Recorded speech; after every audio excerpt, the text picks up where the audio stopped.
여기는 이제 정수 처리하고 하폐수 처리가 같이 묶여 있어요. 그러니까 정수의 고도 처리. 그럼 정수의 고도 처리 같으면 여과에 의해서 제거되지 않는 성분. 이렇게 알고 계시면 돼요.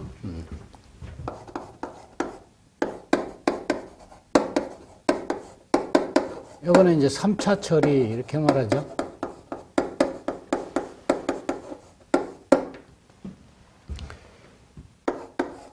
이제 정수 과정 내에서는 응집, 침전, 여과, 이 과정에 의해서, 여과에 의해서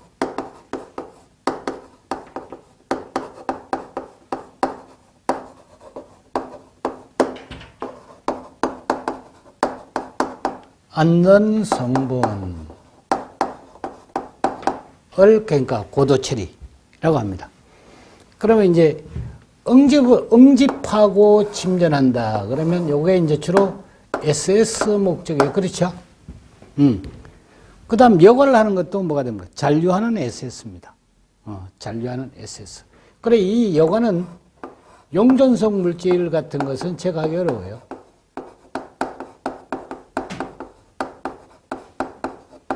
물질 같은 것은 제거하기 어렵다. 그 정수 과정에서는 이제 이 과정에서 제거되지 않는 것, 이것들을 제거하기 위한 것이 이제 3차 처리예요. 그 일반 처리죠. 이게 일반적인 처리예요. 이 과정이 일반 처리입니다. 그러니까 응집, 침전, 여과, 이게 이제 정수의 일반 처리예요. 그 일반 처리 과정에서 제거되지 않는 것을 처리하는 공정이다. 이렇게 생각하시면 됩니다. 그 다음에 이제 하폐수 같은 경우는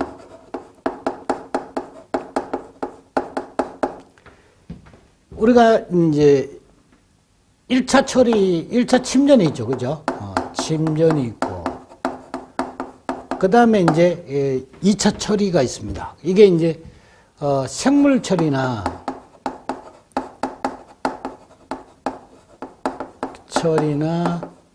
이거는 이제 우리가 배웠던 활성 슬러지법이나 아니면 RBC, 이런 이제 생물학적 처리 방법.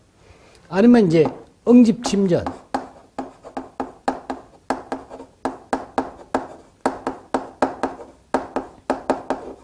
그 생물학적 처리나 응집 침전 처리로, 그러면 이제, 그 다음에는 뭘 하죠? 요걸 하고 나면 2차 침전을 하죠. 그죠? 그래서 이제 2차 침전을 하는데, 이 과정에서 제거되지 않는 것. 그래, 이 공정에서 제거되지 않는 것을, 않는 성분을 제거하는 것을 고도 처리, 고도 하폐수 처리다. 이렇게 보시면 돼요. 그러면 이제 여기에 들어가는 거는 그 다음에 이제 공정 자체가 여과부터 들어가죠, 이제. 부유물을 걸러내야 되니까. 그렇죠? 그런 공정이 여기 이제 부수적으로 이제 전부 다 있다. 그래서 여기는 보게 되면 이제 우리가 합착부터 합착, 그 다음에 이제 이온 교환, 예? 그 다음에 이제, 여과, 이런 것들이 여기에 계속해서 이제 나와요. 그 다음에 소독 방법을 바꾸는 것도 역시 여기에 들어갈 수 있습니다. 그래서 한번 보시면 일반적으로 한번 이런 것이구나 정도만 알면 돼요. 그리고 이제 특히 고딕으로 처리해 놓은 부분, 이런 부분을 유념해서 좀 봐두시면 좋습니다. 거기에 특히 고딕으로 한 부분이 시험에 이제 자주 등장하는 부분이에요. 자, 고도 정수 처리 대상과 처리 방법 보게 되면 용해 성분이 대상입니다. 그리고 여기서 용존성 물질은 어떻게 됩니까? 제거하지를 못한다 그랬죠. 정수 처리에서. 그리고 여과 가지고는 되지를 않는다. 그래서 이제 특히 이제 냄새나 소독 부산물, 그 다음에 이제 음이온 계면활성제, 휘발성 유기물질, 농약, 이런 것들은 뭐가 됩니까? 3차 처리 과정에서 개별적으로 그 대상 물질에 따라서 각각 맞는 어느 것을 그러니까 선택적으로 제거할 건가, 이거 가지고 여기에서 이제 선택해서 공정을 이용을 해야 되겠죠. 그렇죠? 그래서 이제 여기 보면 활성탄 처리나 오존 처리. 예. 이거는 오존은 여기서는 이제 산화시키기 위해서 들어가는 거예요. 산화제로 들어가는 것이고. 그 다음에 이제 곰팡이 같은 건 이제 생물 처리도 가능해요. 그 다음에 기타 냄새, 활성탄 오존, 포기. 그러니까 어지간한 냄새, 암모니아성 같은 거 있으면 포기 조작에 의해서 어느 정도 제거가 가능하죠. 그 다음에 이제 염소 처리. 그 다음에 이제 소독 부산물에 보게 되면 THM, 전구물질입니다. THM의 전구물질은 뭡니까? 전구물질은 주로 뭐냐면 부식질이 되겠죠. 부식. 이런 것들은 그냥 여과에 의해서 제거 가능해요. 완속여과나 급속여과, 막여과. 그 다음에 이제 오존. 오존은 어떻게 됩니까? 그 부식질을 산화시켜버리죠. 그 다음에 이제 활성탄 흡착 메커니즘을 이용해가지고 제거할 수 있습니다. 부식질을. 그 다음에 이제 생성된 THM은 어떻게 하느냐. 이건 보게 되면 활성탄이나 산화처리나 소독 방법을 바꾸는 거예요. 그 소독 방법을 바꾼다는 것은 염소에 의해 가지고 잔류 염소에 의해 가지고 생성되는 것이 THM이죠.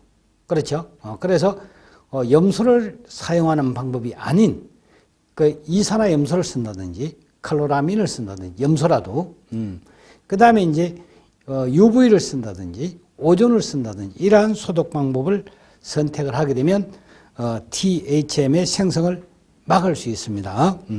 그 다음에 이제 생성된 THM 같은 경우는 활성탄 이런 것으로 이제 흡착 처리를 하거나 아니면 이제 산화 처리를 합니다. 오존 같은 것을 가지고 강한 산화를 시켜가지고 이제 제거하거나 소독 방법을 이제 바꾸는 그런 방법이 되겠죠. 그 다음에 이제 쭉 이제 내려가서 농약 같은 거는 활성탄 오존 처리, 철이나 망간, 특히 이제 망간 같은 것이요, 예상외로 이제 상수도에서 문제가 되는 경우가 있습니다. 망간은 색을 유발합니다. 그래서 이제 색깔이 약간 까만색이 나와요. 그래서 이게 산화가 되면 그러니까 색을 띠기 때문에 여기에 이제 산화 방법이나 아니면 여과나 그 다음에 망간사, 여과 이런 걸 통해 가지고 이제 이 망간을 제거하게 됩니다. 그 다음에 쭉 내려와서 이제 그러니까 불소 같은 경우는 불소, 이거는 응집 침전, 활성 알루미나 골탄 전기분해, 막처리 이런 걸 통해서 이제 제거할 수 있습니다. 여기에 막처리를 한다고 그러면 일단 물의 용존성은 전부 다 제거된다 이렇게 보면 돼요. 네? 그래 막처리를 한다고 그러면 이거는 뭐 전부 다 그러니까 선택성이 전부 다에 해당이 됩니다. 막처리를 하게 되면 바이러스부터 시작해서 박테리아 바이러스부터 시작해서 그 종류에부터 시작해서 물의 용존성 물질까지 전부 다 제거할 수 있습니다. 특히 RO를 쓰게 되면 RO 역삼투법을 쓰게 되면 순수한 물만 그러니까 투과가 되죠. 순수한 물만 투과가 됩니다. 자, 그 다음에 이제 침식성 유리탄산은 폭이나 알칼리 처리를 하고, 그 다음에 이제 랑겔리아 지수라는 게 있죠. 랑겔리아 지수. 이것을 이제 계산하는 겁니다. 알칼리제 처리나 아니면 탄산가스, 소스케 병용법, 이런 걸로 가지고 이제 랑겔리아 지수를 계산한다. 요게 이제 랑겔리아 지수 같은 경우는 뭐냐면, 랑겔리아 지수.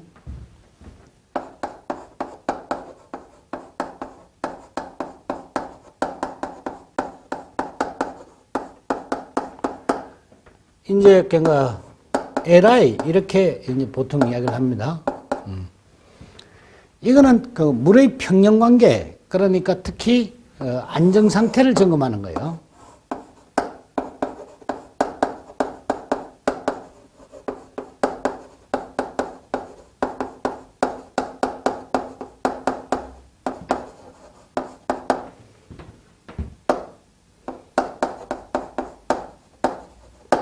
물의 화학적 안정화의 척도로 이용되는 것이 랑겔리아 지수다. 이렇게 보시면 돼요.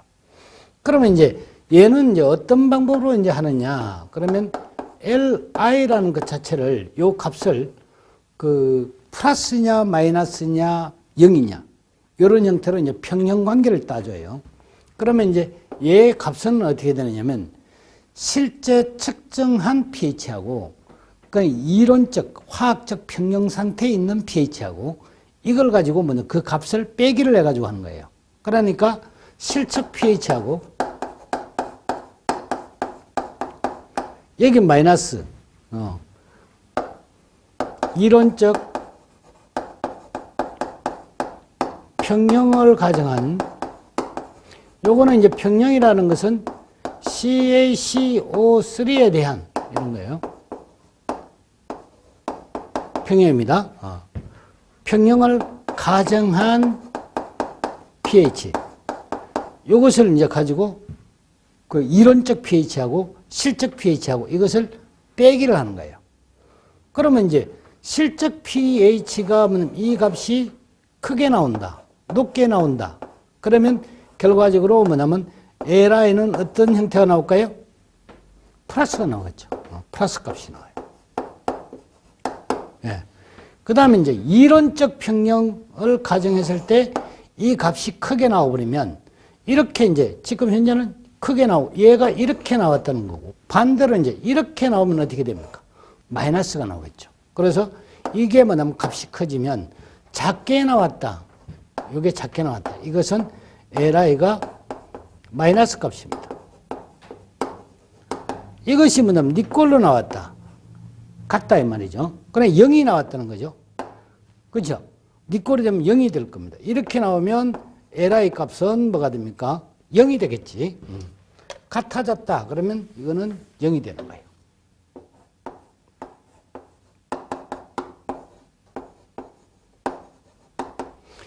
그럼 이렇게 됐을 때 이것을 이제 이론적 평형이라고 그래요. 이론적으로 평형 상태의 존재를 한다. 이렇게 보는 거고, 플러스 값으로 나온다. 그러면 이것은 이제 물이, 약간의 뭐냐면 그 침전물이 형성되는 정도, 침전성을 갖는다. 이렇게.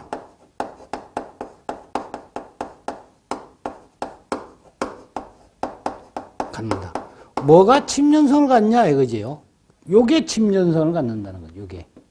그래서 CaCO3가 침전성을 갖는다. 그 다음에 이제 LI가 마이너스 값이 나왔다. 그러면 이것은 침식성을 갖는다 그래요.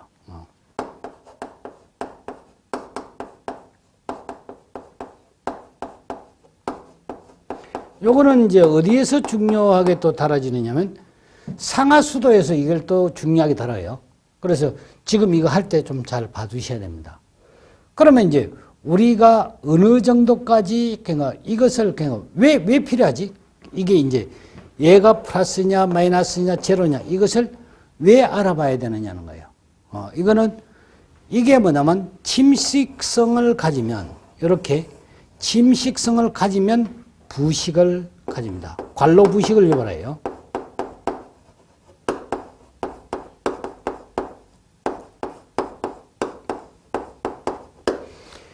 우리가 뭐 보통 뭐냐면 정수된 물 같은 것을 전부 이송을 할 때 어떻게 관으로 이송하죠. 그렇죠? 네?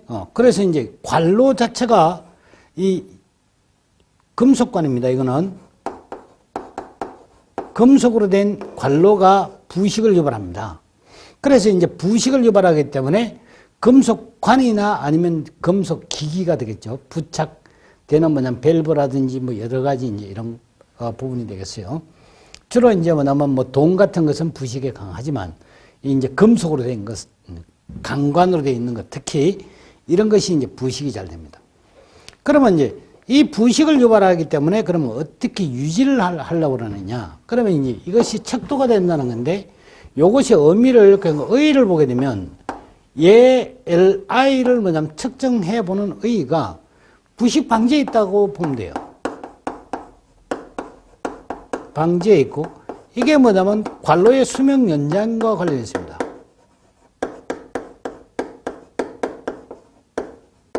연장과 관련이 있고 특히 이렇게 되면 LI를 적절하게 유지를 해줘야지만 개선을 해줘야지만 이것이 뭐냐면 유지 비용이 어떻게 됩니까? 적게 들어가죠? 비용 문제예요. 비용을 뭐냐면 떨어뜨리는 거죠. 이렇게 뭐냐면 오랫동안 그러니까 관을 사용할 수 있게 함으로써 결과적으로 유지 비용을 전체적인 비용 자체를 왜 우리가 관로 뭐 파손이 돼 가지고 물이 온수가 새네 그런 얘기 많이 들어봤죠.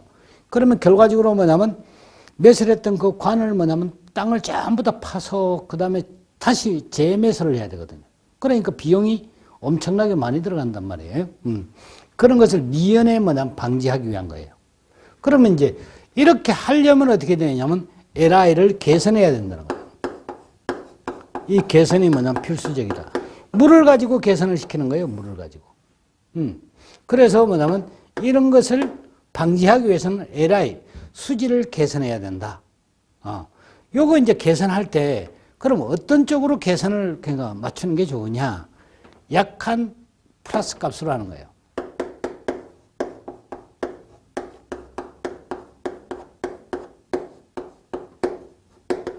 약간의 플러스 값으로 만들어준다는 거예요. LI를. 너무 크게 만들어주면 뭐가 됩니까? 알카리 부식을 유발합니다. 적게 하게 되면 이렇게 뭐냐면 이렇게 작게 하면 침식성을 갖는다는 것은 얘는 뭐냐면 산부식이 돼요. 네. 이렇게 되면 부식이 이걸 너무 뭐냐면 너무 과대하게 크게 하면 과대하게 플러스 값이 되면 이때는 뭐냐면 알카리 부식을 유발합니다.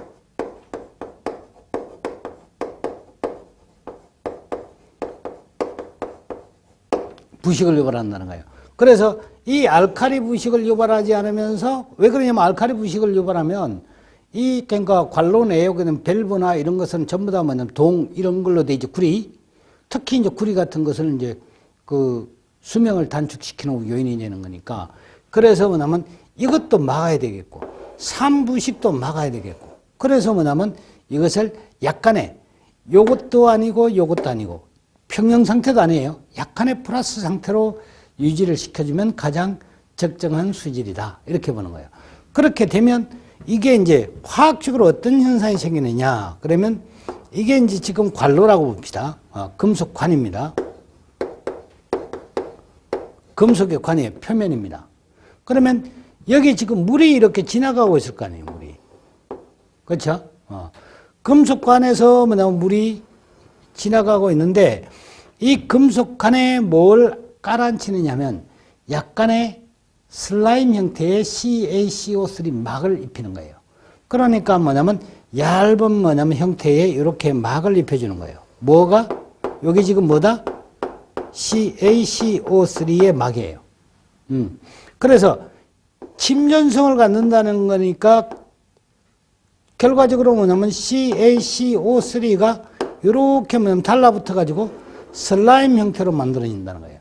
그러면 물이 뭐냐면 직접 어떻게 됩니까? 금속과 접촉을 못하게 만들죠. 그 다음 뭐냐면 수소가 접촉을 못하게 만들죠. 산소가 직접 금속과 접촉하지 못하게. 이게 뭐냐면 피막을 만들어준다는 거죠. 그래서 약간의 플러스 값을 유지를 하게 되면 CaCO3가 침전성을 갖기 때문에 탄산칼슘의 막이 이렇게 형성되어 가지고 여기서 뭐냐면 물로부터 금속이 부식되는 그것을 막아줄 수 있다. 이런 거예요. 그래서 여기에 이제 부식 방지가 되고 그렇게 함으로써 이제 관로 수명을 연장을 할 수 있고 전체적으로 뭐냐면 유지비용을 어떻게 됩니까? 떨어뜨린다. 이거죠. 그래서 LI, 랑겔리아 지수 같은 경우는 상당히 뭐냐면 상수도 측면에서 중요한 부분이에요.